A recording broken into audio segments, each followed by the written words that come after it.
c'est essayer de mieux connaître la pensée économique pour mieux comprendre l'économie. Voilà, donc ça va nous amener à faire un peu un voyage dans le temps. L'idée m'est venue l'année dernière, à peu près à la même époque, quand François Hollande a présenté ses vœux à la presse et qu'il a utilisé une expression qui n'a pas forcément été bien entendue par la majorité des Français, mais qui, pour les gens qui s'intéressent à l'économie, avait du sens. Il a dit l'offre crée sa propre demande. Bon. Pour les économistes, cette phrase, cette citation, en fait, c'est une loi d'un économiste libéral du XVIIIe siècle, de la fin du XVIIIe siècle, qui s'appelle Jean-Baptiste Say, qui n'est pas forcément très connu. Il était aussi industriel dans le sucre. Hein, donc là, ça vous dit peut-être davantage quelque chose. Voilà. Et la deuxième interrogation, suite à cette affirmation du président de la République, c'était de se dire, finalement, les théories économiques, même les plus anciennes, peuvent trouver leur traduction dans les politiques économiques qui sont conduites aujourd'hui. Donc finalement, pour essayer de comprendre ce qui se passe aujourd'hui, il est sans doute utile d'avoir quelques rudiments, au moins, sur cette histoire de la pensée économique qui existe au moins depuis la Renaissance et même un peu avant, qui est intervenu, qui s'est posé à partir de strates comme ça, qui se sont superposées au fil du temps. Et ça me paraissait intéressant de pouvoir faire ce lien entre la pensée économique et puis la politique économique qui est conduite aujourd'hui. Pas plus tard que cet après-midi, vous l'avez peut-être entendu à la radio, le président de la BCE, Mario Draghi, a décidé de lancer une grande opération de politique monétaire qu'on appelle en anglais le quantitative easing. Bon, je ne vais pas en parler davantage ce soir, en plus on ne sait pas forcément beaucoup de choses sur cette politique, mais elle est d'inspiration keynésienne, très clairement. Et face à lui, pendant des mois, Mario Draghi a dû faire face à l'opposition farouche de l'Allemagne, d'Angela Merkel en particulier, mais aussi des dirigeants de la Bundesbank, qui sont sur une position que l'on qualifie d'ordo-libérale. Voilà. Et ce clivage libéral keynésien, finalement, existe en gros depuis les années 30, du siècle dernier évidemment, et continue à structurer encore pas mal la pensée économique aujourd'hui et les politiques économiques qui sont conduites. Voilà. Donc c'est pour ça que ça me paraissait intéressant. Je pourrais vous donner d'autres exemples. 2 grands prix Nobel d'économie, que vous connaissez peut-être, je ne sais pas, Friedrich Hayek, un Autrichien, Milton Friedman, un Américain, ont eu le prix Nobel, le premier en 1974, le second en 1976, donc 2 années seulement après. Ils ont profondément influencé et accompagné la politique économique qui a été conduite en Angleterre par Margaret Thatcher et aux États-Unis à partir de 1980 par Ronald Reagan. Voilà, je pourrais comme ça multiplier les exemples. Alors, une petite galerie de portraits d'économistes que vous connaissez peut-être plus ou moins, peut-être pas. Il y en a un qui est peut-être un peu plus connu que d'autres, en haut à droite, si vous voyez ce que je veux dire. Je vais peut-être les prendre dans la chronologie quand même. En haut à gauche, vous avez Adam Smith, qui est le père du libéralisme, économiste écossais, philosophe également. À l'époque, on pouvait être philosophe et économiste. C'est une époque révolue aujourd'hui. J'en reparlerai. Il est né en 1723, il est mort en 1790, et on le considère vraiment comme le père du libéralisme économique. Tout à droite, donc, le barbu, c'est bien sûr Karl Marx, né en 1818, mort en 1883. Donc lui, il a traversé tout le 19e siècle. Il a connu la révolution industrielle, évidemment, qui s'est mise en place au cours de cette période. Et évidemment, Karl Marx est opposé avec force aux thèses libérales qu'un Adam Smith pouvait incarner un peu avant lui. Adam Smith meurt en 1790, donc je l'ai dit, juste au moment de la Révolution française. Hein. Il ne va pas connaître la Révolution industrielle, en fait. Il va mourir vraiment aux prémices de la Révolution industrielle en Angleterre. Donc lui, son libéralisme, c'est plus un libéralisme d'une économie encore largement agricole, alors que le socialisme de Marx va être évidemment très enraciné dans la révolution industrielle. Si je continue dans l'ordre chronologique, en bas, le barbu, Léon Walras, économiste français, qui est né à peu près 1830, par là, qui est mort en 1910, je crois, qui était un économiste dit néoclassique, un économiste libéral aussi, mais d'une autre génération qu'Adam Smith. Voilà. Il fera partie de ceux qui vont fortement mathématiser l'économie, et j'aurai l'occasion d'en reparler parce que c'est une évolution très très importante.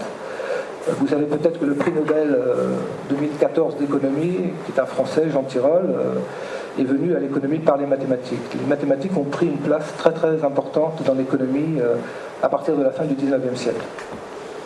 Un peu plus haut, avec la moustache, un peu dégarnie, c'est John Maynard Keynes, qui lui est né en 1883, l'année où Marx meurt, et il va mourir en 1946.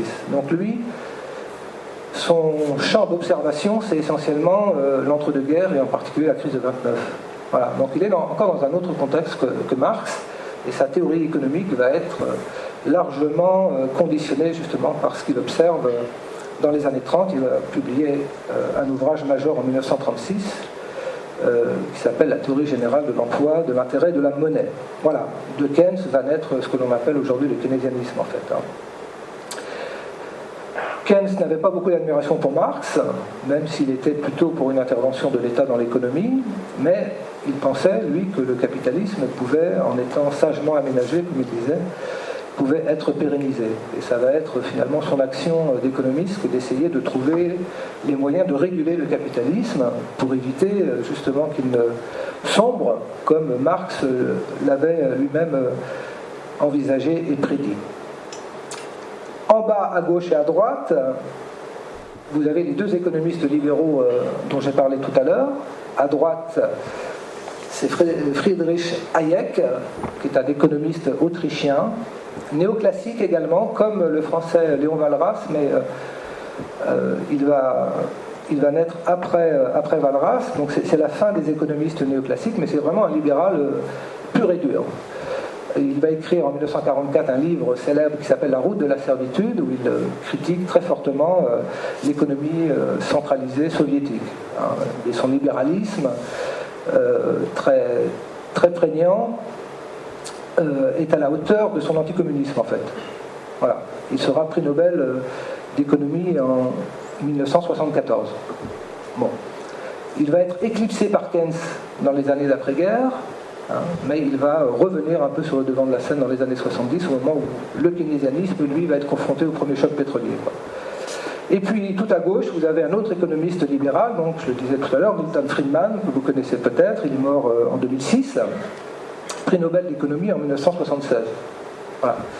C'est marrant parce que 74-76, c'est en gros le premier choc pétrolier, et on sent déjà à travers ces deux prix Nobel que le libéralisme, au niveau des idées en tous les cas, est en train de reprendre vraiment de la force. Alors, il n'y a pas de femmes. Alors c'est vrai que c'est pas la journée de la femme aujourd'hui, mais je me suis dit finalement, si j'avais dû mettre des femmes parmi ces économistes, quelles femmes j'aurais pu mettre? C'est vrai qu'il y a assez peu de femmes dans le monde des économistes. Alors, je ne sais pas si les économistes sont machistes ou pas, ou si les femmes s'intéressent peu à l'économie, mais c'est vrai que parmi les grands noms des économistes, on trouve essentiellement, pour ne pas dire exclusivement, des hommes. Alors, je me suis dit, bon, je vais quand même en trouver quelques-unes que je vais vous présenter tout de suite. Alors, j'ai entouré ces trois économistes-là parce que, je le disais à l'instant, le débat économique aujourd'hui, en 2015, continue à être structuré autour de ces personnages-là. Alors, c'est pas faire offense à Marx ou à Smith de ne pas les intégrer, mais c'est vrai que la politique économique aujourd'hui encore, en France, en Europe, finalement relève d'un arbitrage entre libéralisme et keynésianisme. On n'a pas finalement beaucoup innové depuis la seconde moitié du XXe siècle. Et peut-être qu'il manque de nouveaux économistes qui apporteraient, comme Keynes a pu le faire, des réponses fondamentalement nouvelles à la situation que l'on connaît aujourd'hui. Alors, quelques femmes économistes, j'en ai trouvé 4, il y en a quand même davantage, mais qui ont pu compter, que vous connaissez peut-être ou peut-être pas. Rosa Luxembourg, qui est une révolutionnaire, mais qui est aussi une économiste, disciple de Marx. qui a prolongé un peu l'œuvre de Marx en écrivant un livre en 1913 assez important, L'accumulation du capital, docteur en économie, bon, mais aussi révolutionnaire comme Marx.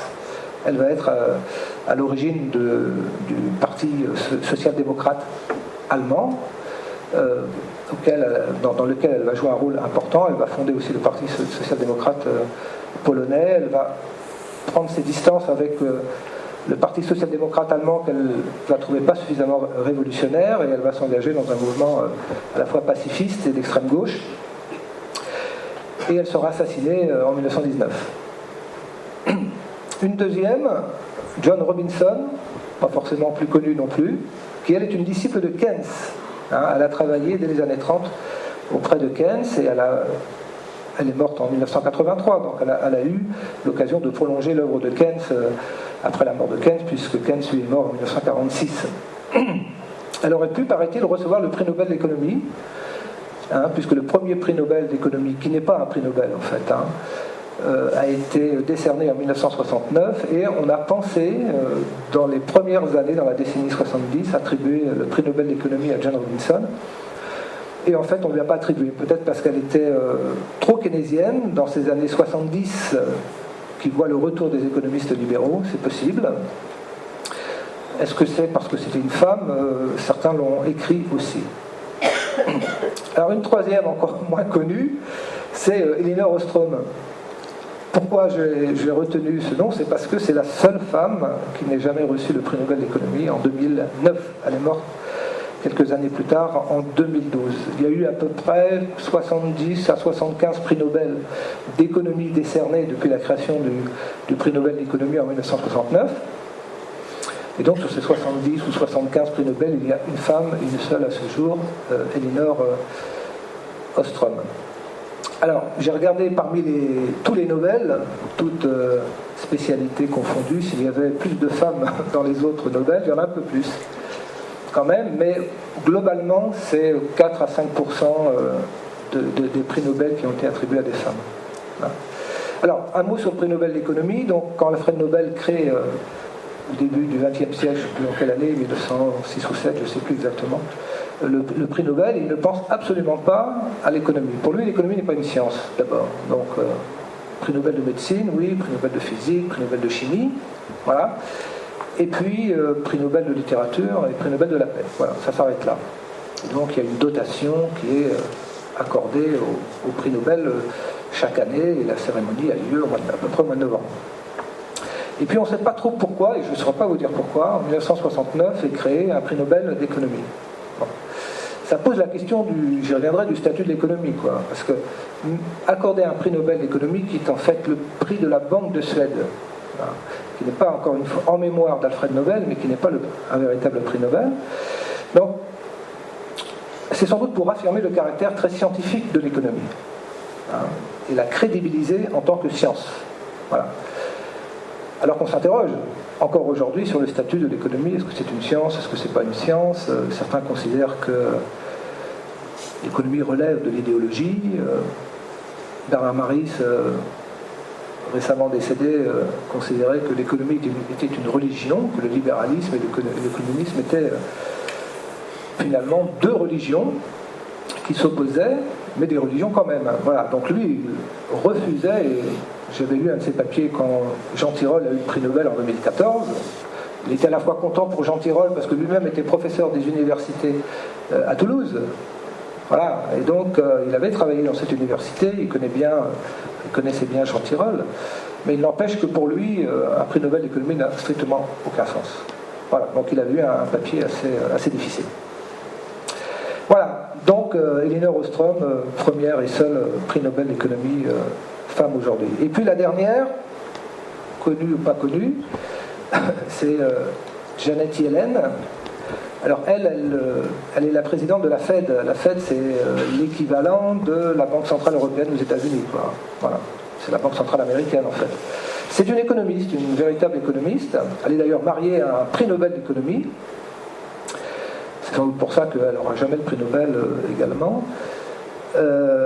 Son mari son nom ne vous dira sans doute rien, ou peut-être rien, il s'appelle Akerlof, mais il a eu le prix Nobel en 2001 avec un certain Joseph Stiglitz, que vous connaissez peut-être, ou vous avez peut-être entendu parler, parce que c'est sans doute parmi les prix Nobel celui qui est aujourd'hui le plus médiatique.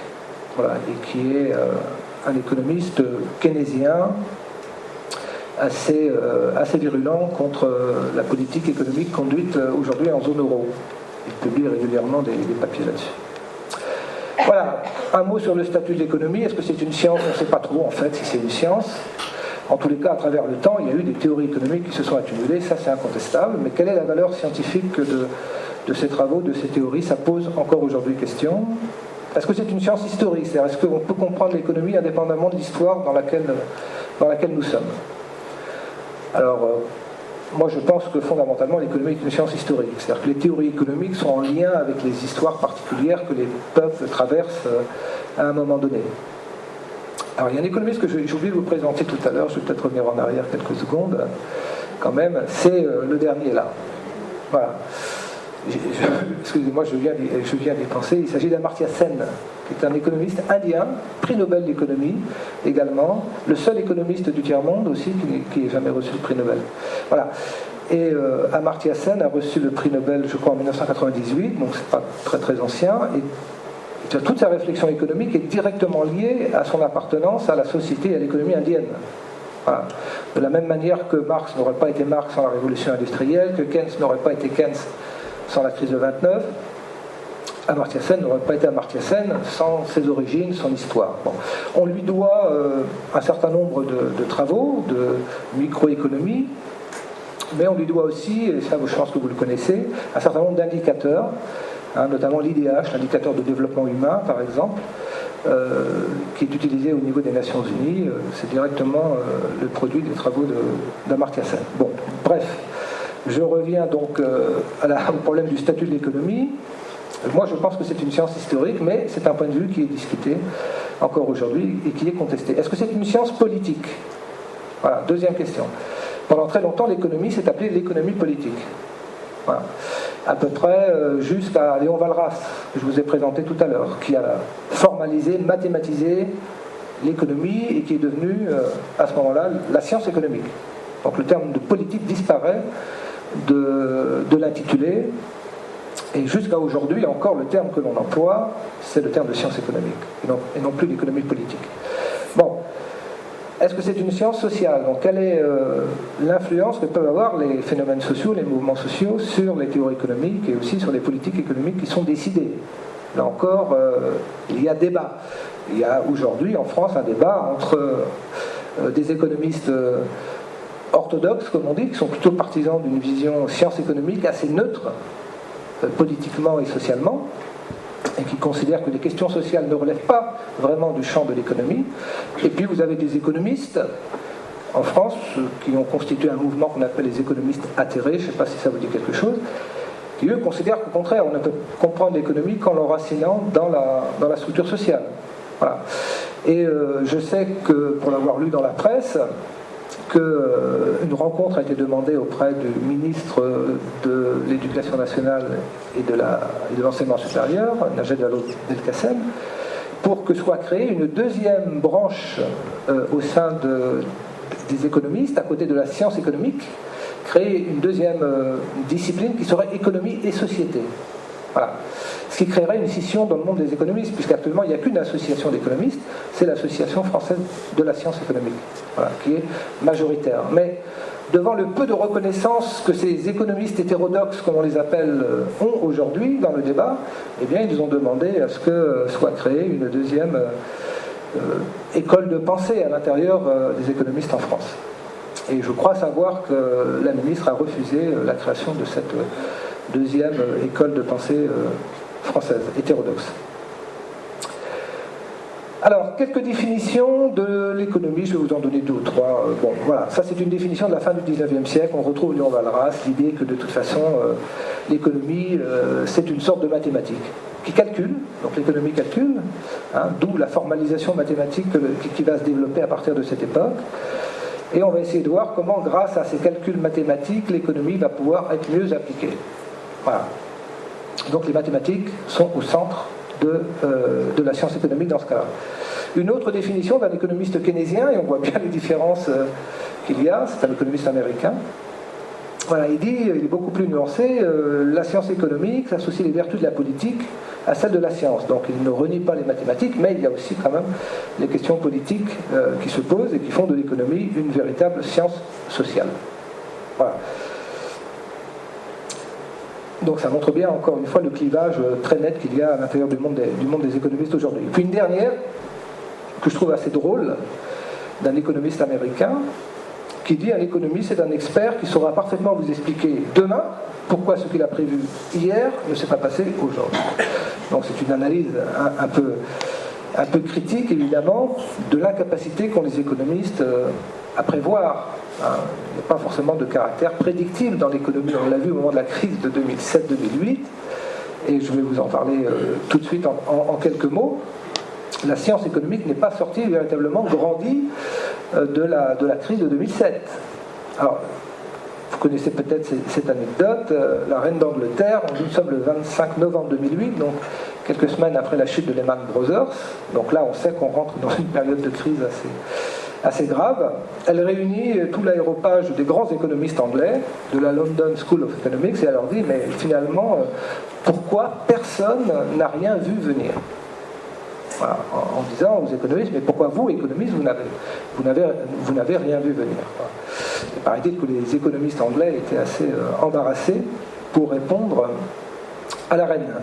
Bon, alors, pour quelles raisons? Alors, j'ai essayé de réfléchir très rapidement. Bon, parce que l'économie, c'est complexe. Franchement, il faut éviter de la simplifier à l'extrême ou de la caricaturer. C'est vrai qu'il y a beaucoup de gens qui viennent sur les plateaux de télévision, qui tiennent des discours économiques à peu près articulés, à peu près cohérents, mais sur des problématiques assez simples. Dès qu'on rentre un peu dans la complexité, je ne suis pas sûr qu'aucun économiste soit en capacité véritablement de comprendre aujourd'hui l'économie dans un champ plus que mondial, avec de multiples facteurs qui interfèrent dans le champ de l'économie, des événements, y compris géopolitiques, qui des fois peuvent aussi avoir un impact sur l'économie. Donc c'est franchement une discipline d'une très grande complexité, et parfois les économistes manquent, eux, un peu de simplicité et d'honnêteté intellectuelle pour reconnaître la difficulté de leur discipline. Deuxième raison, les économistes sont aujourd'hui très spécialisés, hyper spécialisés. Ce n'était pas le cas au XIXe siècle. J'ai dit Marx était philosophe et économiste, Smith était philosophe et économiste. Aujourd'hui, ça n'est plus possible. Quelqu'un comme Jean Tirole, par exemple, il a découvert l'économie sur le tard. Il a fait Polytechnique, c'était un matheux, un mathématicien avant tout, et finalement il est venu à l'économie par les mathématiques. Voilà. Et le profil de Jean Tirole, c'est le profil des économistes que l'on trouve aujourd'hui. Troisième raison, la modélisation mathématique, qui aujourd'hui est enseignée dans toutes les universités. Et pour être un économiste aujourd'hui, il vaut mieux savoir être un expert en mathématiques. Voilà. Et un certain nombre d'intellectuels trouvent très, très excessif ce virage de l'économie vers la formalisation mathématique. Parce que les grands modèles économétriques qu'on utilise aujourd'hui n'ont pas permis de comprendre la survenue, encore une fois, de la crise de 2007-2008. Donc, à quoi ça sert d'avoir des modèles extrêmement complexes, extrêmement sophistiqués, si c'est pour ne pas se rendre compte que finalement la bourse américaine enregistre des bulles qui, à un moment donné, et là nous sommes à l'été 2007, ont fini par exploser. Donc, la caste des économistes s'est trouvée quand même discréditée, encore une fois, par la crise, et on a remis en cause justement la sophistication de leur modèle mathématique. Et enfin, j'ai peut-être aussi une explication, c'est-à-dire que l'économie aujourd'hui exclut, peut-être un peu moins depuis la crise, justement, où on se dit, bon, on va peut-être réintroduire davantage l'histoire, y compris l'histoire de la pensée économique dans les universités, c'est aussi un débat, et on va peut-être aussi réintroduire les sciences sociales au sein de l'économie. Voilà, alors, le mot économie date de l'Antiquité grecque. C'est un philosophe, Xénophon, qui était propriétaire d'un très très grand domaine et qui a pondu un premier ouvrage qu'il a appelé l'économie. L'économie, c'est finalement la contraction de éco, qui veut dire oikos en grec, qui veut dire maison, et puis nomos, c'est la règle, c'est le gouvernement, c'est la gestion. Donc finalement, l'économie, à l'origine, c'est rien d'autre, étymologiquement parlant, hein, c'est rien d'autre que la gestion d'une maison, la gestion d'un domaine, en fait. Voilà. C'est ce que l'on appelle une conception très microéconomique. Finalement, c'est une vision très microéconomique. Bon, l'économie, c'est ce que les gens, dans leur famille, la ménagère de 50 ans, etc., font. Voilà, ça c'est la définition à l'origine du mot économie. Bon, avec Keynes et d'autres, on va évidemment aller vers d'autres... vers une approche beaucoup plus globale, beaucoup plus macroéconomique. Voilà, il y a deux branches dans l'économie, c'est la microéconomie et c'est la macroéconomie. Les libéraux sont plutôt microéconomistes, les keynésiens sont plutôt macroéconomistes, en fait. Et là, il y a une opposition qui reste quand même assez forte. Bon, alors, un mot sur le Moyen-Âge, puisque là, quand même, on commence à voir apparaître un petit peu une réflexion économique. Ce n'est pas encore une discipline autonome. Et surtout, il y a la prégnance très forte de la religion, hein, de la religion chrétienne, et de la morale. Donc l'économie est soumise au dogme de l'Église à cette époque-là. Hein. Et notamment, l'Église catholique va condamner la richesse pour la richesse. Le prêt à intérêt, par exemple, va être pendant des siècles interdit par l'Église catholique. Hein, on ne peut pas gagner de l'argent sur l'argent et le temps n'appartient qu'à Dieu. Donc le prêt à intérêt est condamné par l'Église. Bon, c'est drôle parce que dans la finance islamique, on retrouve encore aujourd'hui l'existence de ce prêt sans intérêt. Hein, voilà. L'Arabie saoudite, qui est riche en pétrodollars, lorsqu'elle effectue des prêts à d'autres pays frères, arabo-musulmans, il arrive très souvent, encore aujourd'hui, que ces prêts soient faits sans intérêt, au nom de la doctrine de l'islam. Le commerce aussi va être interdit par l'Église catholique, ce qui fait que les juifs vont s'en emparer et vont devenir des commerçants, les musulmans aussi vont devenir des commerçants, mais à l'intérieur de la chrétienté, le commerce est mal considéré pour des raisons religieuses. Voilà. Alors, bon, il y a quand même des questions à régler, même au Moyen-Âge, même si l'économie n'est pas très ouverte, il faut bien essayer de trouver des solutions à des problèmes qui se posent. Bon. Sous l'Antiquité, l'économie est faite essentiellement par des esclaves, en fait, qui travaillent dans les domaines. Donc l'économie n'est pas très bien considérée sous l'Antiquité. On préfère, dans la cité d'Athènes ou dans celle de Rome, on préfère la poésie, on préfère la musique, on préfère la philosophie, bien entendu, qui est la science mère. On préfère même l'art de la guerre, mais finalement l'économie n'a absolument aucune importance. Et ce sont essentiellement les esclaves qui s'en occupent. Avec Thomas d'Aquin, en particulier l'école scolastique du Moyen-Âge, on va réhabiliter le travail comme une activité que Dieu peut parfaitement reconnaître. Jésus lui-même était un artisan, et ses disciples aussi. Voilà. Donc il n'y a pas du tout de contradiction entre le fait d'avoir un travail et d'être libre, bien au contraire. Donc on réhabilite le travail. Deuxième question qui se pose, dans les échanges qui se font quand même dans les foires partout en Europe, même si les économies sont relativement fermées, il y a quand même des échanges qui se font, la question du juste prix se pose. C'est-à-dire, lorsque l'on échange, comment fixer la valeur d'un produit contre un autre produit. Voilà. Et Thomas d'Aquin va être un des premiers à proposer ce que l'on va appeler la valeur travail. C'est-à-dire qu'en gros, ce qui mesure la valeur d'un bien, c'est le temps de travail qui a été nécessaire pour fabriquer ce bien. Voilà. Donc si un bien a mis 2 fois plus de temps à être produit qu'un autre, eh bien il aura une valeur 2 fois supérieure. Voilà. Thomas d'Aquin ajoute, en plus de la valeur travail, il faut aussi tenir compte peut-être des personnes. Peut-être qu'il y a une personne qui est plus riche que l'autre. Si par exemple le vendeur est plus riche que l'acheteur, on peut imaginer que dans un but chrétien, le vendeur baisse son prix pour permettre à l'acheteur de l'obtenir. Et inversement, si c'est l'acheteur qui est plus riche, il peut accepter de payer davantage au vendeur si le vendeur est plus pauvre. Voilà ce qu'il y a derrière cette notion du juste prix. C'est-à-dire que le prix n'est pas fixé de manière définitive, il est aussi l'objet d'une négociation entre acheteur et vendeur. On retrouve ça aujourd'hui encore dans un grand nombre de pays Et je dirais que même dans le droit français, un prix peut toujours se discuter, se négocier. Et enfin, et ça va aussi être important pour la suite, Thomas d'Aquin légitime la propriété privée. Voilà. Il rejoint la pensée d'Aristote contre celle de Platon. On dit que Platon a été le premier des communistes. Aristote, déjà, lui, dans ses écrits, défendait la propriété privée et le commerce, et Thomas d'Aquin s'inscrit dans cette idée. Alors, je vais un peu vite. La Renaissance.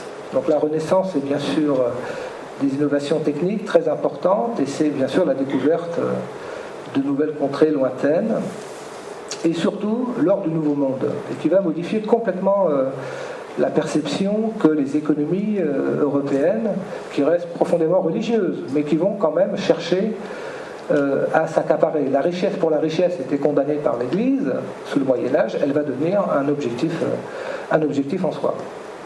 Voilà. Et donc, c'est bien sûr l'Espagne, le Portugal, puis la France qui vont essayer d'accumuler le plus possible de ces métaux précieux venus de ces nouveaux continents, en particulier d'Amérique latine, or et argent. Voilà. L'Espagne en premier, elle ne va pas forcément d'ailleurs en faire grand-chose sur le plan économique. La France va profiter aussi de cet or et de cet argent du Nouveau Monde. C'est Colbert qui va profiter de cette richesse pour essayer de commencer à industrialiser un peu le pays, d'où le nom de colbertisme qu'on rencontre aujourd'hui. Voilà, Antoine de Montchrétien, qui est poète et économiste. Vous voyez, on pouvait aussi être poète et économiste, qui est conseiller, je crois, du roi Louis XIII, qui va dire « Ceux qui sont appelés au gouvernement des États doivent en avoir la gloire, l'augmentation et l'enrichissement pour leur principal but. » Donc les choses sont claires. L'enrichissement doit se faire ici, mais au profit des princes. C'est-à-dire que l'économie devient politique, mais elle est au service des princes. Voilà. Et les pays d'Europe se font régulièrement la guerre, ils ont donc besoin les uns et les autres de pouvoir s'enrichir le plus possible pour pouvoir conquérir de nouveaux territoires. Cette période de la Renaissance lance peut-être la première grande théorie économique, peut-être que ça vous dit quelque chose, on l'appelle le mercantilisme. C'est un système économique assez fermé, assez protectionniste. On utilise encore le terme de mercantilisme aujourd'hui, ou de néo-mercantilisme, pour caractériser cette période. On essaie de s'enrichir le plus possible, donc de faire rentrer le plus possible des métaux précieux, mais on essaie d'exporter le plus possible par ailleurs, mais d'importer le moins possible de produits en dehors de l'or et de l'argent de l'autre côté. Voilà. Donc c'est un système assez protectionniste, assez fermé en fait, et qui va exploser littéralement avec les idées du XVIIIe siècle, avec la Révolution et le mouvement des idées. Voilà. La philosophie des Lumières, donc là on est en plein XVIIIe siècle, c'est vrai en France, c'est vrai aussi en Angleterre, et ce sont sans doute les deux pays qui au cours du XVIIIe siècle vont afficher de nouvelles idées, en rupture avec les siècles passés. Il y a vraiment un processus de sécularisation, la religion perd beaucoup de son importance à partir du XVIIIe siècle, les idées de liberté individuelle, de droit naturel, de tolérance religieuse, Voltaire, de séparation des pouvoirs, Montesquieu, enfin bon, un certain nombre de philosophes français, anglais, Hume, Hobbes, vont incarner cette révolution au niveau des idées, et qui va introduire aussi le libéralisme à la fois sur le plan politique et aussi évidemment sur le plan économique. Ce XVIIIe siècle, c'est aussi l'émergence d'une nouvelle classe, une bourgeoisie d'affaires, industrielle, financière également, qui va commencer à entrer en conflit avec l'aristocratie, qui elle est quand même sur le déclin. Il va y avoir là vraiment une opposition très forte entre ces deux classes, et la Révolution française va être la victoire finalement de cette nouvelle classe bourgeoise sur l'ordre ancien incarné par cette aristocratie. Bon. C'est pas pour autant que 99% de la population vit bien, et on commence à s'en apercevoir. Un économiste français, François Quesnay, médecin et économiste, médecin du roi Louis XV, lui, il va écrire au roi cette phrase qui est restée célèbre: pauvres paysans, pauvre royaume, pauvre royaume, pauvre roi. Donc l'économie politique peut être au service du roi, bien sûr, mais elle doit aussi quand même commencer à s'intéresser d'un peu plus près à la condition des gens, des sujets de Sa Majesté qui vivent de plus en plus mal dans le pays. Bon, une trentaine d'années après, il y aura évidemment la Révolution française. Voilà, donc il y a un peu un élargissement du concept d'économie politique. Il y a en tous les cas une interrogation pour essayer d'étendre cette économie, en faire profiter également le peuple. Voilà. On arrive à la Révolution. Il y a 17 articles dans la Révolution, j'en ai pris 2. Le deuxième, pour bien montrer à quel point ce mouvement des idées, finalement, s'est trouvé imprimé dans la Déclaration des droits de l'homme et du citoyen. Voilà. Donc, tout ce qui apparaît sur le slide précédent, c'est-à-dire la reconnaissance des droits naturels, la liberté, la séparation des pouvoirs, tout ça, ça se retrouve dans la Déclaration des droits de l'homme. Voilà, alors j'ai retenu ces 2 articles, pourquoi ? Parce que sur le plan économique, ils ont évidemment leur importance. Lorsque l'on dit ces droits sont la liberté, la propriété, la sûreté et la résistance à l'oppression, voilà, on jette les bases là du libéralisme sur le plan politique et plus encore sur le plan économique. On retrouve finalement le rôle de l'État qui se dessine ici, parce que l'État a quel rôle ? Garantir la liberté, première fonction. Deuxième fonction, garantir aussi la propriété. La sûreté, c'est la sécurité intérieure. Et la défense, c'est la résistance à l'oppression. Donc on retrouve finalement les missions, ce qu'on appelle les missions de l'État gendarme libéral. Il n'y a aucune mission de l'État dans l'économie, puisque l'économie, elle échappe totalement au niveau du pouvoir politique. Ce qui sera le cas pendant un certain nombre de siècles, jusqu'aux années 30, 40, d'après-guerre, où là l'État va commencer à intervenir, avec Keynes finalement, va commencer à intervenir dans l'économie, et ça va donner ce que l'on appelle aujourd'hui la politique économique. Bon, la propriété est un droit inviolable et sacré, et nul ne peut en être privé. Voilà. Donc le modèle économique qui se dessine au moment de la Révolution, c'est vraiment un modèle économique fondé sur le libéralisme économique. Voilà, donc le libéralisme, il apparaît dans cette période, dans ce XVIIIe siècle, en France, en Angleterre. Certains auteurs disent que le libéralisme économique est né en France même, que les plus grands économistes libéraux, en tous les cas les premiers économistes, sont français. Bon. Et les libéraux américains connaissent beaucoup mieux les premiers libéraux français que même en France, souvent, on les connaît, ils sont finalement aujourd'hui assez oubliés. Alors, le premier mouvement libéral va s'appeler la physiocratie. Physio comme pouvoir, ou gouvernement, comme nature, et cratie comme pouvoir. Voilà, c'est le gouvernement de la nature. Donc on reprend l'idée d'un ordre naturel des choses, en fait, de lois naturelles, et qui vont finalement donner le socle de ce que doit être le système économique.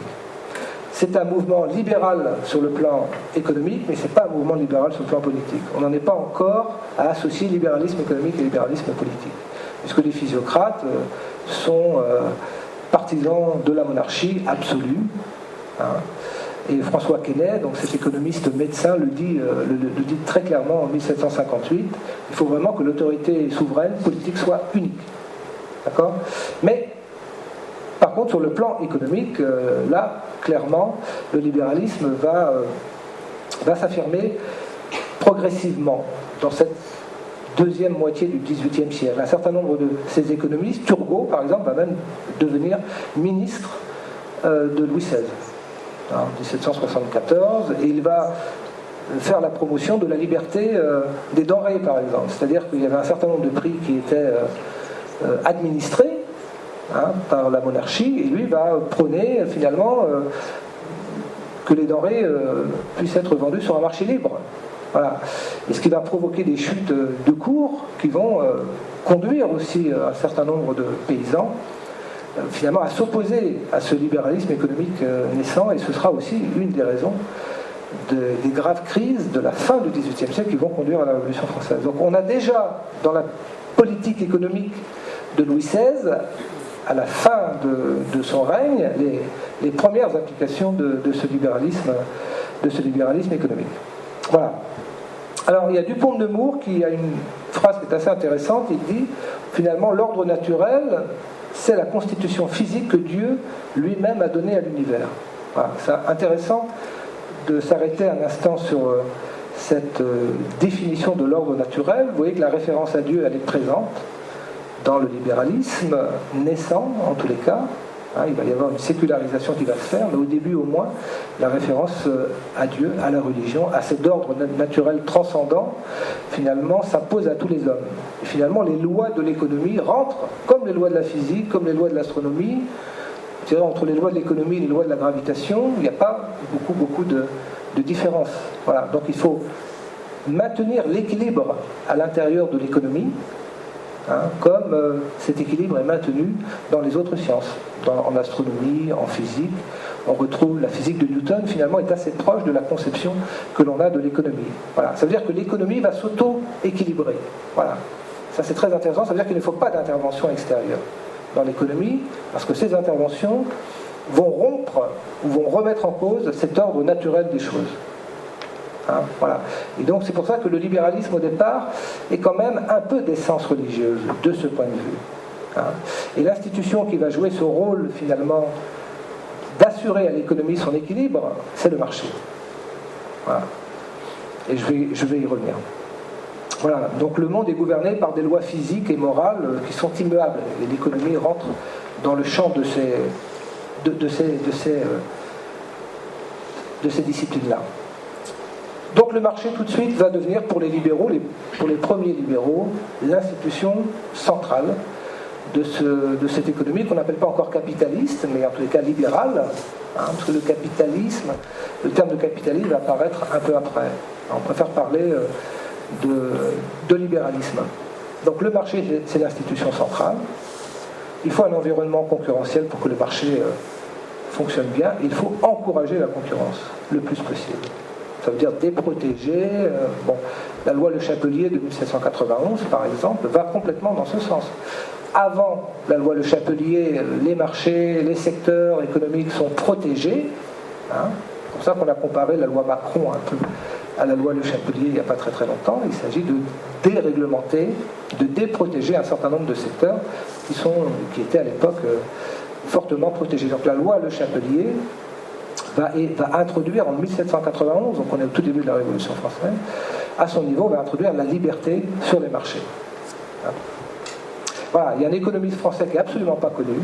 En France, très connu aux États-Unis, c'est même un des économistes libéraux français les plus connus, qui s'appelle Frédéric Bastiat, qui est donc de la première moitié du XIXe siècle, et qui écrit cette phrase « détruire la concurrence et tuer l'intelligence ». Donc voilà, donc il faut ouvrir, il faut en finir avec le système mercantiliste, les protections que l'on a connues pendant un siècle et demi, à la Renaissance. Il faut ouvrir les portes et les fenêtres, et finalement on pense que le progrès, parce que derrière il y a l'idée de progrès, d'augmenter les richesses du pays, eh bien passe par cette libération de l'économie. Et donc la propriété privée, elle est constitutionnalisée, je dirais, dans la Déclaration des droits de l'homme, est au cœur aussi de ce dispositif. Donc on a marché, concurrence et propriété privée. Adam Smith, l'économiste de profil que je vous ai présenté tout à l'heure, le dit clairement. On ne peut pas attendre des régisseurs de l'argent d'autrui qu'ils apportent dans le maniement de leurs affaires autant de vigilance que s'ils employaient leur propre argent. Donc si on veut que l'économie soit efficace, eh bien, il faut qu'elle soit confiée à ceux et à celles qui ont quelque intérêt à faire prospérer leurs propres affaires. Et comme ça, l'économie ne s'en portera que mieux. Alors, ça c'est ce que l'on appelle aussi la parabole du boucher, qui est toujours dans la même œuvre d'Adam Smith,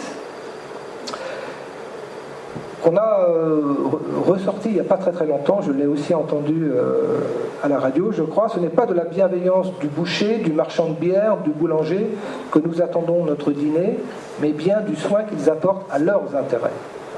Nous ne nous adressons pas à leur humanité, mais à leur égoïsme. Voilà. Ça veut dire en clair que chacun, en cherchant à maximiser son intérêt, finalement, par une espèce de main invisible, le concept de main invisible d'Adam Smith, va générer un intérêt collectif, un intérêt général, sans le vouloir, sans même peut-être le savoir, mais en laissant les individus libres, de maximiser leur propre intérêt, eh bien, un peu par magie, je dirais, grâce à cette main invisible, eh bien, ça permettra d'accroître considérablement les richesses et de conduire l'humanité vers le progrès social. C'est ça un petit peu l'idée qui est derrière. Il n'y a pas de démonstration véritablement d'Adam Smith, mais il y a cette intuition qu'il faut donc favoriser par le marché, cette main invisible. D'accord ? Donc l'État, lui, évidemment, est complètement absent de ce schéma économique. Encore une fois, les forces stabilisatrices du marché sont suffisantes pour apporter la prospérité économique. Voilà, fondamentalement, c'est cette philosophie qui est fortement ancrée dans la France et dans l'Europe même du 19e siècle. Donc l'État, lui, dans tout ça, qu'est-ce qu'il peut faire ? Pas grand-chose. Il y a des impôts quand même qui existent. Ce ne sont pas les impôts modernes d'aujourd'hui. Il n'y a pas d'impôt sur les sociétés, il n'y a pas d'impôt sur le revenu, il n'y a pas de TVA, il n'y a pas de CSG, évidemment. Mais il y a des impôts quand même qui sont prélevés, en particulier sur les paysans, ou sur le sel, etc. Bon.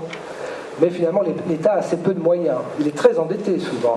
Louis XIV, quand il meurt, il laisse les caisses de l'État complètement vides. Et je dirais que pendant tout le XVIIIe siècle, et même en tous les cas pendant tout le XVIIIe siècle, les rois et leurs intendants n'auront de cesse que d'essayer de renflouer les caisses de l'État. Voilà. La dette française que l'on connaît actuellement n'est pas, de ce point de vue, franchement, une nouveauté. Bon, donc l'État a très peu de moyens, il est très endetté à cause des guerres, essentiellement. Évidemment, l'État n'est pas social, c'est pas un État-providence comme on connaît aujourd'hui, donc c'est pas une dette sociale, c'est vraiment une dette militaire plutôt. Donc on doit limiter l'État à quelques fonctions régaliennes, c'est ce que je disais tout à l'heure, la sécurité des personnes et des biens, défendre la propriété privée, y compris par la police, la défense extérieure par rapport à des attaques qui pourraient venir d'autres pays, mais ça se limite finalement à ça. Donc je termine un petit peu de définir le champ de ce libéralisme naissant du XVIIIe et XIXe siècle, et je reviens là à mon Jean-Baptiste Say, puisqu'il y a aussi la question donc, de l'efficacité économique. On a vu que l'entreprise était au cœur du dispositif, que le marché était au cœur du dispositif, que les intérêts des individus étaient au cœur de ce dispositif. Et donc la question de la création de richesse est centrée plutôt sur l'offre que sur la demande. Voilà. Les libéraux, et encore aujourd'hui, dans le débat actuel en France, il y a toujours aujourd'hui cette opposition entre est-ce qu'il faut favoriser une politique de l'offre, sous-entendu en direction des entreprises, pour qu'elles soient plus compétitives et qu'elles permettent de générer de la richesse, ou est-ce que le problème de la France ou de l'Europe aujourd'hui, c'est un problème qui est lié à la demande. Ça c'est keynésien, on y viendra plus tard, mais les libéraux considèrent que finalement c'est l'offre qui conditionne la demande, alors que Keynes dira non, c'est la demande qui conditionne l'offre. Voilà, donc il va inverser ce schéma. Voilà, et donc il y a cette phrase de Jean-Baptiste Say, donc cet industriel économiste français de la fin du XVIIIe, début XIXe, qui dit en 1803 l'offre crée sa propre demande. Voilà. Donc ça veut dire que, encore une fois, dans la bouche de François Hollande, c'est pour ça qu'on a parlé d'inflexion de la politique économique de la France à partir de ce moment-là. C'est vrai que l'année 2014 a décliné politiquement et économiquement, finalement, cette citation de François Hollande du début de l'année. Ce n'était pas neutre d'utiliser cette citation de Jean-Baptiste Say, et derrière, on a bien vu qu'il y a eu un certain nombre de dispositions qui ont été prises plutôt en faveur de l'offre des entreprises et plus en faveur de la demande. Donc il y a eu une inflexion assez nette qui a fait dire d'ailleurs à beaucoup d'observateurs qu'on était passé d'une social-démocratie, où là c'est plutôt l'optique demande qui est privilégiée, à une optique plutôt social-libérale, où là c'est plutôt la politique de l'offre qui l'emporte sur la politique de la demande.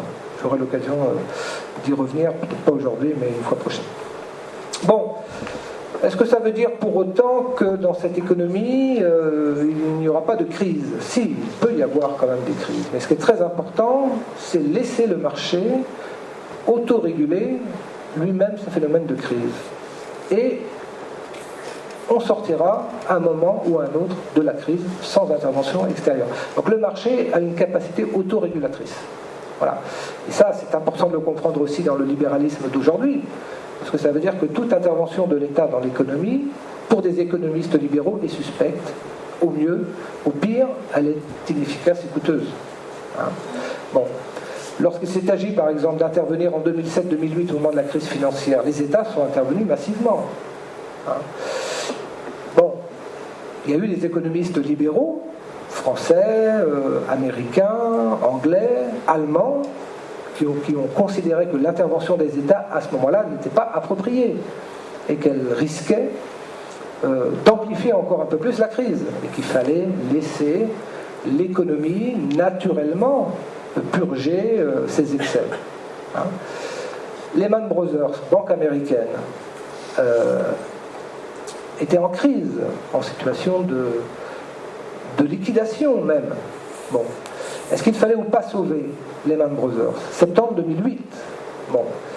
Il y a une réunion auprès de George Bush à ce moment-là, et on hésite sur le fait de savoir si on doit laisser Lehman Brothers mourir. Après tout, elle meurt par où elle a péché. Hein, c'est très judéo-chrétien finalement de ce point de vue. Hein, puisqu'on sait qu'elle a trempé dans les subprimes, qu'elle a eu une gestion pas très rigoureuse. Et donc, si on veut être libéral jusqu'au bout, on dit finalement, on lâche Lehman Brothers. Et c'est ce qui s'est passé. Bush a dit, on ne sauve pas Lehman Brothers. Bon, donc Lehman Brothers a disparu. Il y avait d'autres banques américaines, d'autres grandes institutions financières américaines qui étaient à peu près dans la situation de Lehman Brothers à l'époque. Donc la question, si on voulait laisser le capitalisme purger par lui-même les excès de la finance, il fallait laisser tomber toutes les grandes autres institutions financières américaines qui étaient elles aussi compromises dans la crise des subprimes. Et finalement, là, les autorités américaines ont reculé. Toutes les autres banques, institutions financières ont été sauvées par l'administration américaine. C'est-à-dire que, après avoir lâché Lehman Brothers, il y a eu un effet de crise un peu systémique qui s'est répandu un petit peu comme une traînée de poudre un peu partout dans le monde capitaliste, et on s'est dit non, on a fait une erreur, donc les autres institutions financières, il va falloir les sauver. Voilà. Donc on avait commencé par appliquer les principes du libéralisme, et finalement, juste après, ce sont les États qui sont intervenus aux États-Unis très massivement. On est à la fin du règne de George Bush, et surtout l'élection d'Obama va arriver juste après, et Obama va lancer des plans à la fois au niveau budgétaire en direction des banques et même de l'économie en général. L'industrie automobile américaine a été aussi en partie sauvée par l'administration américaine d'Obama. En France, même si Nicolas Sarkozy a été élu plutôt sur des bases libérales en 2007, la crise de 2008 va l'amener à prendre un costume assez keynésien, pour le coup. Et on va voir la même chose en Angleterre, on va voir la même chose en Allemagne, même en Chine, où la croissance ralentit, les autorités politiques chinoises interviennent. Voilà. Mais dans la théorie libérale, encore une fois, les crises peuvent exister, mais elles ne seront que provisoires. Voilà, je vous explique pourquoi. Imaginons une situation de crise. Bon. L'activité baisse. Bon, jusque-là, tout va bien, tout est normal. Si l'activité baisse, il va y avoir moins d'investissement dans l'économie. Donc le taux d'intérêt qui détermine finalement le coût du crédit, s'il y a moins de demandes de capitaux, le taux d'intérêt va baisser. C'est-à-dire que le loyer de l'argent va baisser. Donc le prix du crédit, le coût du crédit va devenir moins cher. Jusqu'à un moment, il sera tellement bas qu'il y aura naturellement une reprise de l'investissement, qui sera permis justement par la faiblesse de ces taux d'intérêt. Les investissements coûtant moins cher, les entreprises vont recommencer à investir parce que ça leur coûtera moins cher. Voilà. Donc il faut laisser ce temps qui doit permettre au taux d'intérêt de baisser suffisamment pour rendre les investissements à nouveau rentables. Voilà. Côté marché du travail, c'est la même chose. S'il y a une crise, une baisse de l'activité, il va y avoir une augmentation du chômage. Eh bien, on va laisser le marché jouer son rôle. C'est-à-dire qu'il faut accepter l'idée, en théorie, je ne dis pas que dans la pratique que les choses se passent comme ça, mais en théorie, il faut laisser le prix du travail baisser. Voilà. Jusqu'à quel niveau, on ne sait pas. Hein. Et il arrivera un moment où le prix du travail sera tellement bas que finalement, il redeviendra intéressant pour les entreprises d'embaucher. Voilà.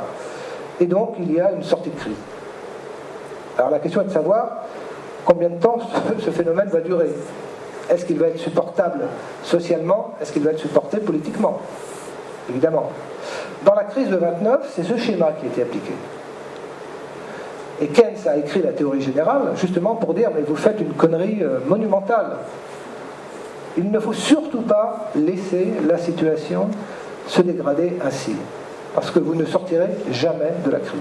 Au contraire, on le verra dans la prochaine séance, mais au contraire, la crise engendre la crise. Voilà ce que va dire Keynes.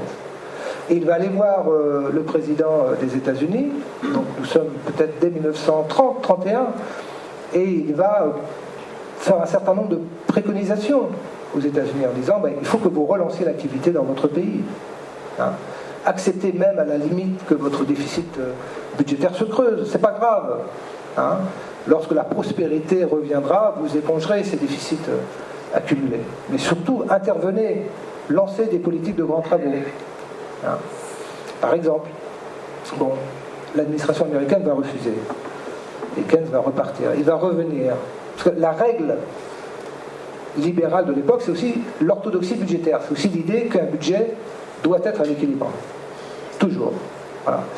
Et les préconisations de Keynes, évidemment, creusent les déficits. Et ça, l'administration américaine ne peut pas l'accepter. En France, la crise, elle va arriver peut-être dans les années 32-33, un peu plus tard, quand même. Hein, tant que ça traverse l'océan, il s'est passé quelques années. Bon, lorsque la crise arrive, le réflexe est de dire pareil, on laisse le mécanisme de la résolution naturelle de la crise. Donc, baisse des salaires. C'était une politique de déflation salariale, comme on dit. Celle que la Grèce, l'Espagne, le Portugal connaissent d'ailleurs aujourd'hui. Hein. Il y a eu une déflation salariale, c'est-à-dire une baisse des salaires assez importante. Voilà, en 1935, c'est la fameuse déflation Laval que la France... et qui finalement ne va pas forcément nécessairement, et la question se pose aujourd'hui de la même manière pour ces pays du sud de l'Europe, finalement la situation en France dans les années 30 ne va pas s'améliorer. Et elle va même conduire en 1936 à l'arrivée au pouvoir du Front populaire. Bon, mais il y a cette idée, et elle est toujours ancrée aujourd'hui dans les têtes des économistes libéraux, ou des libéraux en général, c'est que mieux vaut finalement ne pas intervenir, ça va être douloureux, mais le fait d'intervenir sera pire encore. Voilà. Donc les États ne savent pas faire. Hein, c'est un discours que l'on entend régulièrement, pour ne pas dire systématiquement. Bon, j'ai parlé tout à l'heure de Walras, économiste français. On avance un petit peu dans le temps et on va arriver à la fin du 19e siècle. Bon. Donc j'ai dit tout à l'heure que l'économie était une science finalement assez proche de la physique, on dirait une science pure, mathématique. Et les lois de l'économie sont des lois universelles, ahistoriques, anhistoriques, en dehors de l'histoire. Bon. Ce qui est évidemment contesté par beaucoup d'économistes. Voilà, c'est ce que dit Léon Walras, le petit barbu que vous avez vu tout à l'heure. L'économie, c'est comme l'astronomie, comme la mécanique, une science à la fois expérimentale et rationnelle. Voilà, c'est une science dure. Donc, l'économie est une science de l'équilibre, comme la physique de Newton est une science de l'équilibre aussi. Hein. Donc encore une fois, il y a cet ordre naturel qu'il faut préserver et surtout se garder d'intervenir. Et que doit faire l'économiste pour essayer, lui, c'est simplement de comprendre ces lois de l'économie, voilà, de les mettre à jour, de les révéler. Hein. Mais surtout, ne pas intervenir encore une fois. Hein. C'est-à-dire ne pas faire des préconisations d'intervention dans cet ordre qui, de toute façon, est un ordre naturel. Et encore une fois, qui est un ordre efficace. Hein. Donc c'est très important de comprendre ce cheminement de l'économie qui part de lois un peu divines, pour descendre vers des lois naturelles, pour descendre au marché finalement et au caractère autorégulateur de l'économie, puisqu'elle est apparentée aux autres sciences de l'époque qui sont elles-mêmes des lois, enfin des sciences naturelles. Alors je vais prendre un exemple. Ça c'est un graphique que tous les étudiants en économie connaissent. qui date de la fin du 19e siècle, que l'on doit à un économiste néoclassique anglais, Marshall. On appelle la croix de Marshall. Bref, voilà, là on est sur le marché du travail, et on dit, bon, finalement, sur ce marché du travail, il y a deux acteurs. Il y a des salariés et il y a des entreprises, des employeurs. Les salariés, c'est la courbe verte qui monte, c'est l'offre de travail. Bon. Et on dit, ce qui paraît assez rationnel, que finalement, les salariés seront d'autant plus nombreux sur le marché du travail que leur salaire sera élevé. Donc plus le salaire monte, finalement, et plus l'offre de travail de la part des salariés est importante. Par contre, inversement, pour les entreprises, il y a une relation inverse, c'est-à-dire que plus le prix du travail augmente et plus la demande de travail, elle, diminue.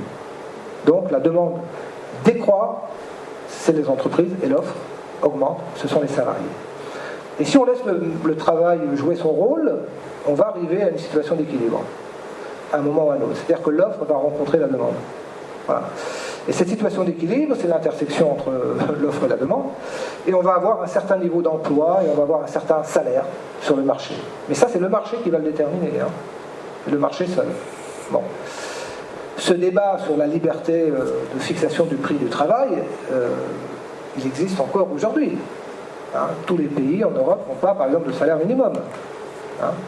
L'Allemagne a adopté un salaire minimum au 1er janvier de cette année-là, 2015. Mais il y a des mini-jobs en Allemagne, aujourd'hui, qui sont à 4, 5 euros de l'heure, par exemple. Bon. Alors, on est à une situation d'équilibre. Est-ce que ça veut dire que tous les salariés qui cherchaient du travail vont trouver du travail? Non. Ne trouveront du travail que ceux qui accepteront de travailler au prix du marché. Voilà. Si c'est 5 euros l'heure de travail, tous ceux qui accepteront de travailler pour 5 euros de l'heure travailleront. Ceux qui voulaient travailler au moins à 8 euros, ils ne travailleront pas. Est-ce qu'ils seront pour autant considérés comme chômeurs? Non plus. Ils refusent de travailler au prix du marché, on les considère comme des chômeurs volontaires. Voilà, c'est ce que dit la théorie économique. Je n'invente rien. Bon, imaginons maintenant que l'État fixe un salaire minimum, justement au-dessus du prix du marché, c'est-à-dire pour éviter que les gens ne travaillent à des prix trop bas. 1 euro, 2 euros, 3 euros de l'heure, on va fixer un salaire minimum que l'on va garantir. La France l'a créé en 1950, le SMIC. Aujourd'hui, le SMIC, puisqu'il est devenu SMIC en 1970, il est aux alentours de 9,60 euros peut-être de l'heure. Combien ? 9,63 de l'heure. Voilà, donc en théorie, ce qui n'est pas forcément vrai en pratique, le prix du travail ne doit pas être inférieur à ce salaire minimum. Voilà. Mais on crée une rigidité sur le marché du travail, parce que ça veut dire qu'on va empêcher le prix du travail de baisser. Si on fixe ce prix plancher. Et on voit bien qu'on crée une situation de déséquilibre ici. Parce qu'à ce prix-là, supérieur au prix du marché, la quantité offerte est très supérieure à la quantité demandée. QO est très supérieur à QD, ce qui est assez logique. C'est-à-dire qu'il y a beaucoup de salariés qui sont prêts à travailler à ce prix-là, mais il y a assez peu d'entreprises qui sont prêtes à les embaucher à ce prix-là.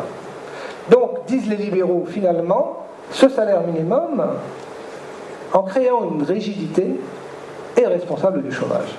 Donc si on veut résoudre la question du chômage, eh bien, il ne faut pas qu'il y ait de salaire minimum. Il faut, encore une fois, laisser les forces du marché trouver le point d'équilibre en fonction du jeu, de l'offre et de la demande. Voilà. En théorie libérale. Encore une fois, dans la pratique, la tendance n'est pas franchement celle-là, puisque l'Allemagne, qui est pourtant un pays plutôt libéral sur le plan de la théorie économique, ordolibéral même on dit, a introduit un SMIC au 1er janvier. Mais il y a encore beaucoup de pays dans le monde où il n'y a pas de ce salaire minimum. Voilà, donc il faut supprimer ce salaire minimum. Ça veut dire accepter de voir le prix du travail baisser, et on va revenir à la situation d'équilibre. Parce qu'on a voulu créer un SMIC jeune en France, par exemple, c'était ce genre de débat, de réflexion que l'on avait en tête. Donner de la flexibilité au marché du travail. Voilà, ça c'est dans la doctrine libérale. que l'on retrouve dans tous les manuels d'économie. Alors, je ne sais pas combien de temps il me reste. Ça fait à peu près 1 heure. Ouais. Thierry, 1 demi-heure ?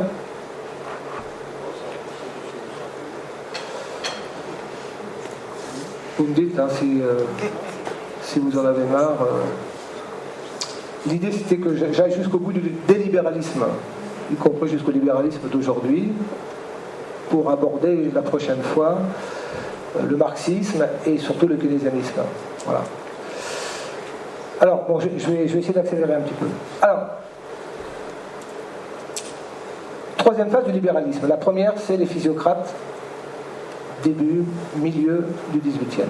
Après, on a les classiques. Là, c'est le XIXe. Et à la fin du XIXe, on voit apparaître un nouveau courant libéral, qui est le courant de Walras d'ailleurs, et que l'on va appeler le courant néoclassique, les nouveaux classiques.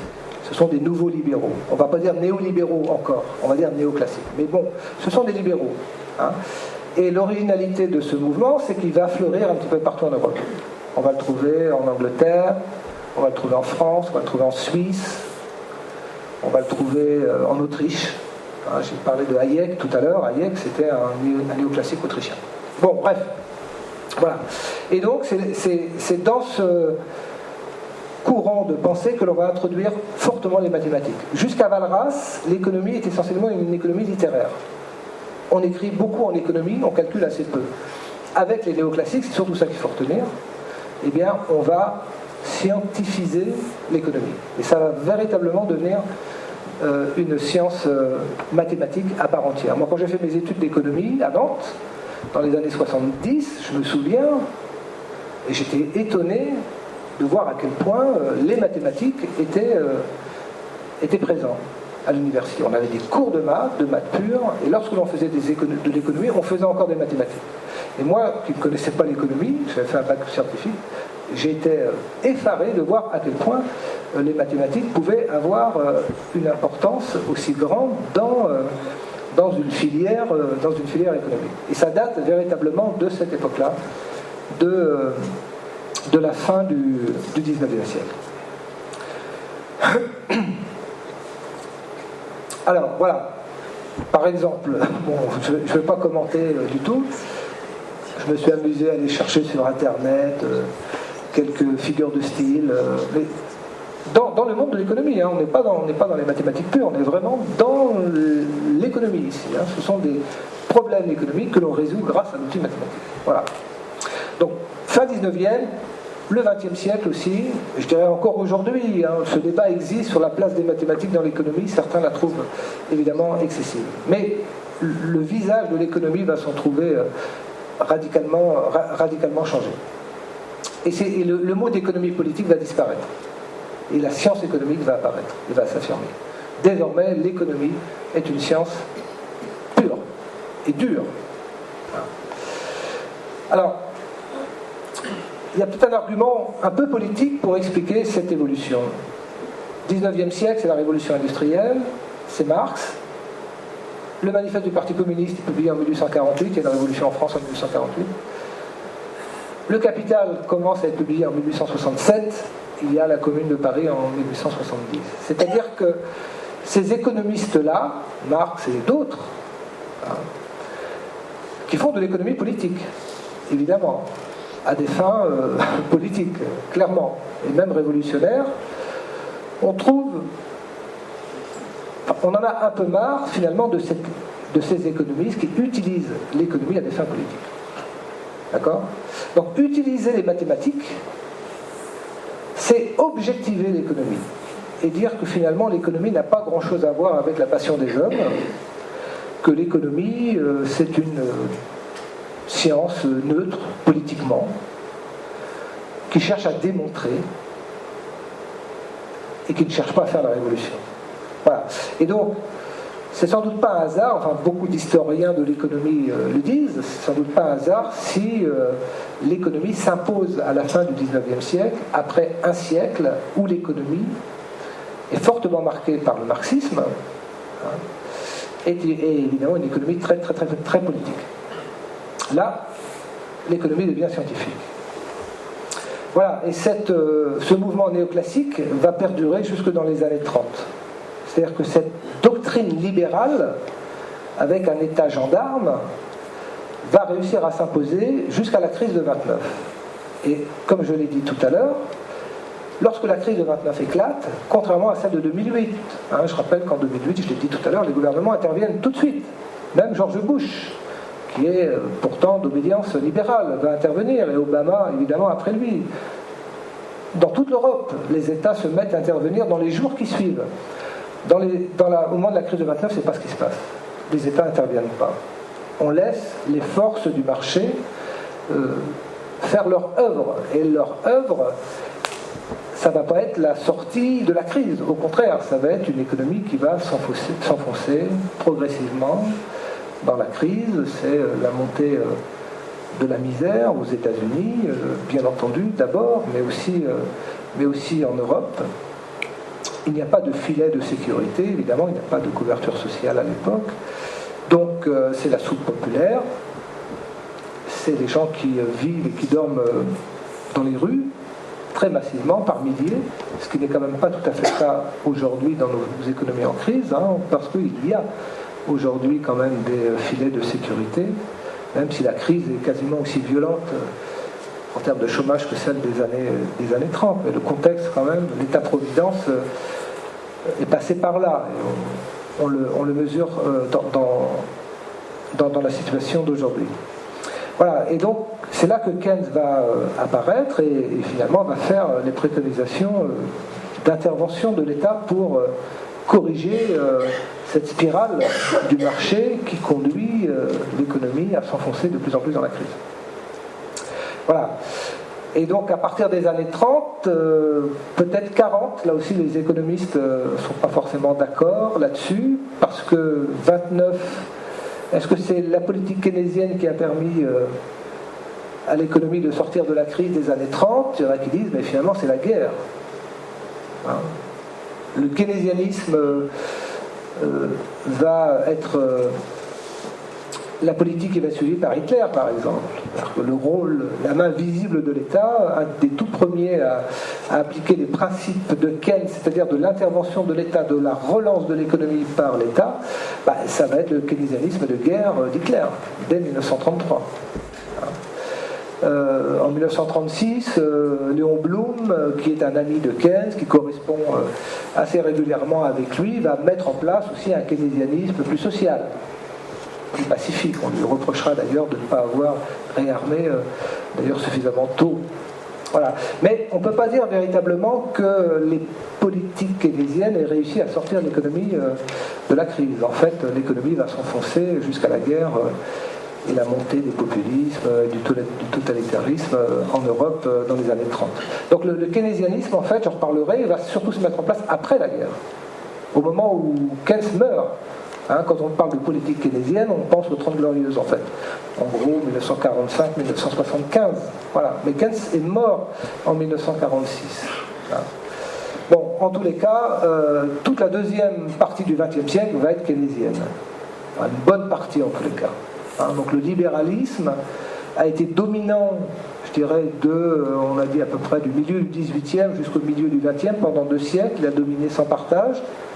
Et à partir de la fin de la Deuxième Guerre mondiale, c'est une nouvelle doctrine économique qui va s'imposer, et j'y reviendrai après. C'est ce que l'on appelle encore aujourd'hui le keynésianisme. Alors, je vais terminer quand même assez vite.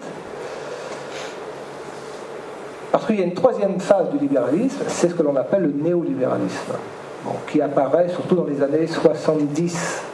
Friedman, Hayek sont les figures de ce néolibéralisme.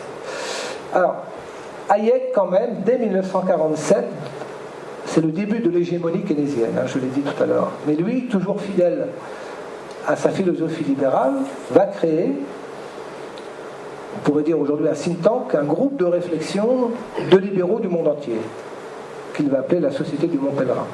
Voilà. Et les économistes libéraux qui ont envie de faire pièce à Keynes, même si Keynes est mort l'année d'avant, en tous les cas, ils ont envie de faire pièce aux idées keynésiennes, ils vont essayer de renouveler la pensée libérale à l'intérieur de ce think tank. La Société du Mont Pèlerin, on va trouver Friedman, il va y aller très très vite, des économistes français, un prix Nobel, Maurice Allais par exemple, qui va avoir le prix Nobel en 1988, il va se retrouver dans cette association, et puis beaucoup d'autres. Voilà. Et ils vont travailler dans l'ombre de Keynes, enfin en tous les cas de la politique keynésienne, pendant à peu près une trentaine d'années. Et ils vont véritablement triompher à la fin des années 70. Mais déjà, le renouveau de la pensée libérale existe dès la sortie de la guerre. Mais personne ne les écoute. Et puis, il y a la crise des années 70, et là, clairement, l'œuvre de Hayek, de Friedman, retrouve audience partout, aux États-Unis, en Europe. Hein. Et je l'ai dit tout à l'heure, ces deux économistes vont influencer Margaret Thatcher, qui va être élue en 1979, sur des bases libérales. Je crois même que le soir de son élection, elle a Hayek au téléphone. C'est dire la proximité idéologique. Et si vous allez sur Internet et vous vous intéressez à ça, et que vous allez chercher autour de... Vous tapez Hayek, Friedman, Thatcher, et vous allez voir à quel point ces deux prix Nobel, qui ont été prix Nobel peu de temps avant, vont influencer la politique menée en Angleterre à ce moment-là, et aux États-Unis. Et Ronald Reagan le dit très clairement, et on voit bien que là, c'est un coup d'arrêt qui est porté à l'hégémonie du keynésianisme aux États-Unis, hein, pas en France, évidemment, mais aux États-Unis. Ne demandez pas à l'État de résoudre votre problème, car votre problème, c'est l'État. Voilà. Et là, clairement, au niveau doctrinal, il y a un renouveau de la pensée libérale. Voilà. Un peu à contretemps en France par rapport à ce mouvement intellectuel, la gauche est élue en 1981 sur une base qui est plutôt keynésienne. Clairement, le programme de François Mitterrand en 1981, il est keynésien. Donc il y a comme un déphasage entre un mouvement des idées très puissant qui va finalement tout emporter et qui commence à la fin des années 70, et puis l'élection de François Mitterrand en France qui, elle, va se faire sur un programme keynésien. La construction européenne, par exemple, qui va démarrer en 85, elle va être assez fortement influencée par ce renouveau de la pensée libérale. Et les problèmes que l'on rencontre aujourd'hui en Europe, par exemple, sont liés à des vices de construction de l'Europe qui datent des années 80. Bon, alors, il y a eu des politiques keynésiennes pendant 30 ou 40 ans, les néolibéraux reviennent sur le devant de la scène, et ils disent il faut commencer par diminuer le rôle de l'État. Voilà. Réduire le rôle de l'État et réduire la politique économique. L'interventionnisme de l'État, ça suffit. C'est ce que dit Ronald Reagan. Voilà. Et Hayek reprend la parabole du boucher d'Adam Smith, donc 3 siècles avant, et il dit le véritable libéral est celui qui est convaincu que la libre négociation entre les hommes est le meilleur moyen d'arriver aux arrangements les plus satisfaisants et que les solutions imposées par une autorité centrale, l'État, seront toujours moins satisfaisantes que ces arrangements. Voilà. Donc c'est clairement un retour au libéralisme originel, d'une certaine manière. Retour du marché. Donc la France nationalise en 1981-82 la droite républicaine très libérale en 1986 avec Jacques Chirac, je crois, qui est le premier ministre de cohabitation de François Mitterrand, si je me souviens bien. Tout de suite, le programme qui est appliqué est un programme libéral, profondément libéral. Et il y a donc un détricotage des nationalisations du début des années 80. Également du droit du travail, qui va commencer à être également remis en cause à partir de 1986 également. Voilà, donc il y a véritablement un retour du marché. Et on l'observe également en France. Mais on va même plus loin.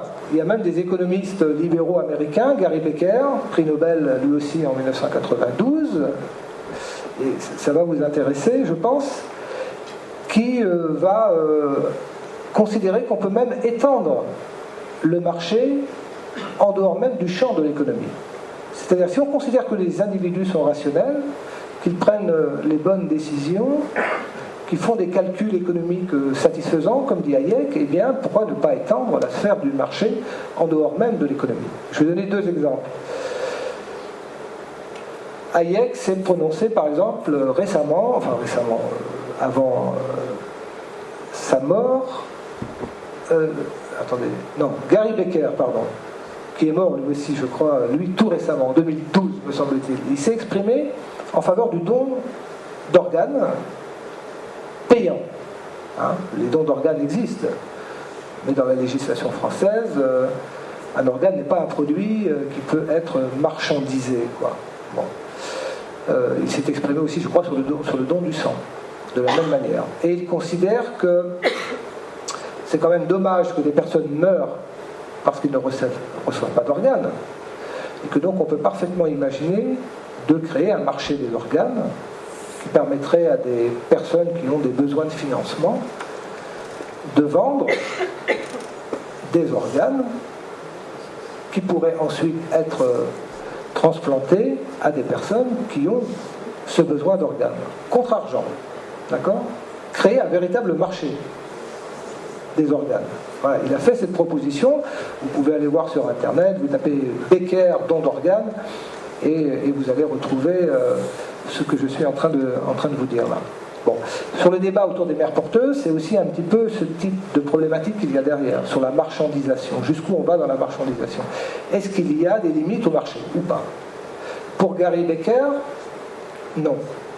Dans le domaine aussi judiciaire, il a fait des propositions.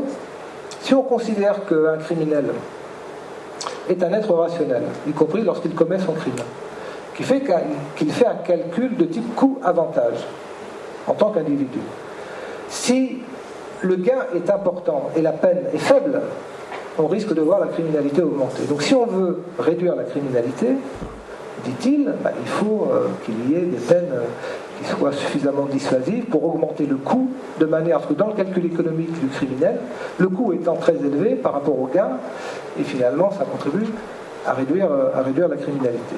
Voilà, c'est ce type de théorie économique appliquée à un domaine qui n'est pas celui de l'économie, puisque là on parle de problèmes de justice, qui fait école d'ailleurs aux États-Unis, puisque dans le droit américain, on a intégré un certain nombre des principes de Gary Becker. Bon, ça c'est pas forcément très important, mais quand même. Pourquoi la théorie keynésienne a été remise en cause dans les années 70? Souvenez-vous, fin des années 70, début des années 80, l'inflation. Beaucoup d'inflation. Et pour les libéraux, l'inflation est le résultat des politiques expansionnistes des keynésiens. Aujourd'hui, là, encore une fois, j'en parlais tout à l'heure, Mario Draghi a décidé de faire une grande opération de création monétaire de plus de 1000 milliards dans la zone euro. Les libéraux crient au scandale et disent que cette politique est potentiellement inflationniste. Bon, c'est pas franchement le cas aujourd'hui en Europe, il n'y a pas beaucoup d'inflation, mais ce genre de politique expansionniste est considéré par les libéraux comme néfaste.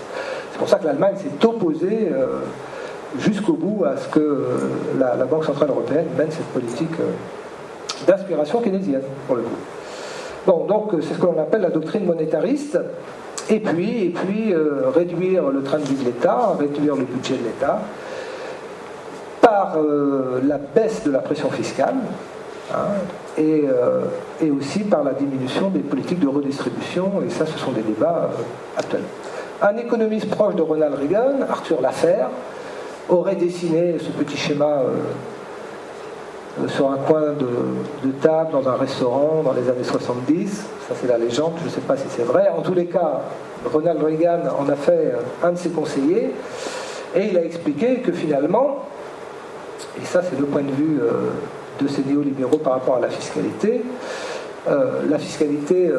suit cette courbe-là. Si le taux d'imposition augmente axe des abscisses horizontalement, dans un premier temps les recettes fiscales vont augmenter, donc c'est bon pour l'État. Mais, dit-il, et tout le problème est de savoir à quel niveau on s'arrête évidemment, si on continue d'augmenter la pression fiscale, alors les recettes fiscales vont commencer à diminuer. Donc tout le jeu consiste à essayer de trouver le taux d'imposition qui maximise les recettes. Mais le taux d'imposition optimal n'est pas le taux d'imposition maximal. Vous voyez ce que je veux dire, hein? Il faut trouver un taux d'imposition qui soit relativement faible, en fait. Hein? Voilà, trop d'impôts tue l'impôt, c'est la citation que l'on doit à cet économiste néolibéral américain qui a donc été un des conseillers de Ronald Reagan dans les années 80.